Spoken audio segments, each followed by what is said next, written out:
দাওয়াত দিচ্ছি আপনাদেরকে।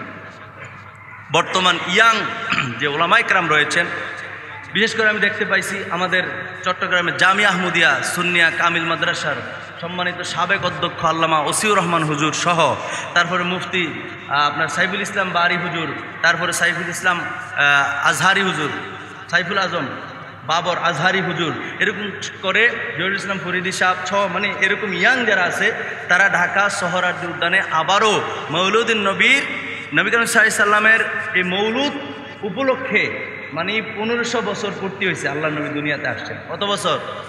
কথা কন না, কত বছর? 1500 বছর হয়ে গেছে আল্লাহ নবী দুনিয়া আসছেন। সুবহানাল্লাহ কইতেন না? এইটাকে আবার উদযাপনের জন্য আবার সবাইকে আহ্বান করেছেন আগামীকাল সকাল 9টায় ইনশাআল্লাহ। আমি ঢাকা থেকে আসছি, আপনাদের জুমা পড়াইছি, আর বাড়ির দিকে যাব না ইনশাআল্লাহ। আমি আবারও ঢাকার দিকে যাব, কারণ আমি রাসূল পাক সাল্লাল্লাহু আলাইহি সাল্লামের এত সুন্দর একটি প্রোগ্রামে না গেলে আমি বাড়িতে থাকতে পারবো না। কথা বুঝতে পারছি? যাদের সম্ভব হয় আমার সাথে যোগাযোগ করলে হবে, অথবা 9টা বাজে প্রোগ্রাম হবে, এর মধ্যে আপনারা গেলেও পারবেন। আপনাদেরকে দাওয়াত দিলাম, আমি যাচ্ছি, আপনারা যাচ্ছেন তো? যেহেতু মিডিয়া আছে, মিডিয়ার মাধ্যমে বলে দিলাম, যে যেখানে আছেন যেভাবে আছেন ওখানে মারামারি করার জন্য আমরা যাচ্ছি না। আমাদেরকে এই যে দেখেন দেশের বিভিন্ন জায়গায় কত রকমের অশান্তি, বিশৃঙ্খলা, কত রকমের মারামারি, এগুলোকে দেখছেন? আহলুস সুন্নাত ওয়াল জামাতের কোনো লোক এগুলো ঘটাইতে দেখছেন? বরঞ্চ আমাদের উপরে আক্রমণ করা হয়। দেখেন আপনারা, আরে আমার চোখ দিয়ে তো আমি দেখি, আপনার চোখ দিয়ে আপনি দেখেন, আপনার চোখ দিয়ে আপনার কান দিয়ে আপনি শোনেন, আপনার বিবেক খাটান, দেখেন না কারা এটা করে, কারা আক্রমণ করে, কারা কি করতেছে, আপনার বিবেক দিয়ে আপনি দেখেন, চিন্তা ভাবনা করেন। সুতরাং আহলুস সুন্নাত ওয়াল জামাতের পথে মথে যারা আমরা আছি, আমরা কখনো মারামারি কাটাকাটি এই সহিংসতা আমরা কখনো বিশ্বাস করি না। আমরা হরতাল দিলেও আমরা মানুষের কষ্ট হয়, গাড়ি ঘোড়া ভেঙে আগ জ্বালাও পোড়াও, এগুলোও আমরা করি না। কথা বলেন, করছি? বলো হুজুর হরতাল কেন দেন না? এই দেশ তো গণতান্ত্রিক দেশ, এই দেশে হরতাল ছাড়া মিছিল ছাড়া কোনো কিছু বাস্তবায়ন হয় না। হয় এখন দেখেন তাইরি সাহেবের মামলা দিছে অযথা। এই যে আপনাদের দরবারে মাইজভান্ডার দরবার শরীফের সাইফুদ্দিন বাবা ওই জায়গায় ছিল না? এটা তো 6 সেপ্টেম্বর করছে না ঢাকাতে? কথা কয় না, 6 সেপ্টেম্বর। তো তাহির সাহেব ওই জায়গায় ছিল না? তাহির সাহেবের নামে মামলা দিয়েছে ব্রাউনবাড়িয়া। চিন্তা করছেন? এগুলো হয়রানি না? তো এগুলোর প্রতিবাদ জানাইলেও আমাদেরকে বলে আপনারা কি শুরু করছেন? আমদানি শুরু করছি।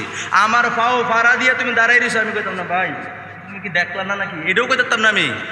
কি আজীব ব্যাপার! আমরা কি এতই পরাধীনতায় ভুগতেছি বাবা? আমরা কি এতই পরাধীন হয়ে গেলাম যে আমার পায়ে উঠে আপনি দাঁড়িয়ে থাকবেন, পায়ে পাড়া দিবেন?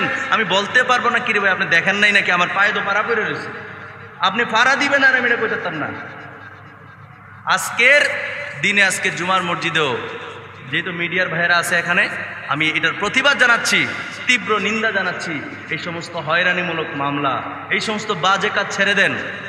আপনার জায়গা আপনি থাকেন, আপনি মিলাদুন্নবী করার দরকার নাই। আমরা বলি না আপনার ঘরেতে আপনার তুল্যে আনি নাই, আনছি। আপনাদের এখানে যে খতিবগিরি করতেছি, খেদমত করতেছি, কেউ জোর করে বলছি যে আপনারা জুলুস করতে হবে, অমুক জায়গায় যাইতে হবে, মসজিদে আসতে হবে মিলাদুন্নবীর রাত্রে, না আসলে আপনি কাফের বলছি। আমি দাওয়াত দিয়েছি আপনাদের, আপনারা যারা আসছেন ভালো লেগেছেন আসছেন, যারা আসেন নাই তো আসেন নাই, তো কি হয়েছে? যার যার হিসাব তার কাছে। আপনার জায়গা আপনি থাকেন না, আমার জায়গা আমি থাকি।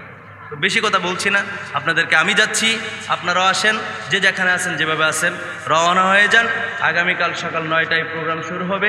আলহামদুলিল্লাহ অনেক সুন্দর আমার নবী পাকের শান মান আজমতের বর্ণনা হবে, মিলাদ কিয়াম এবং সালাতু সালামের মাধ্যমে শেষ হবে। আল্লাহ যেন আমাদেরকে কবুল করে পড়ি, আমিন। এই দাওয়াতটুকুন দিয়ে এবং তাহির সাহেবের এই মামলার এই বিষয়টা প্রতিবাদ জানিয়ে আমি আমার আজকের আলোচনা এখানে শেষ করলাম। আমার তৌফিক ইল্লা বিল্লাহ। আসসালামু আলাইকুম রহমতুল্লাহ। যারা সুন্নত পড়েন নাই সুন্নত পড়ে নেন।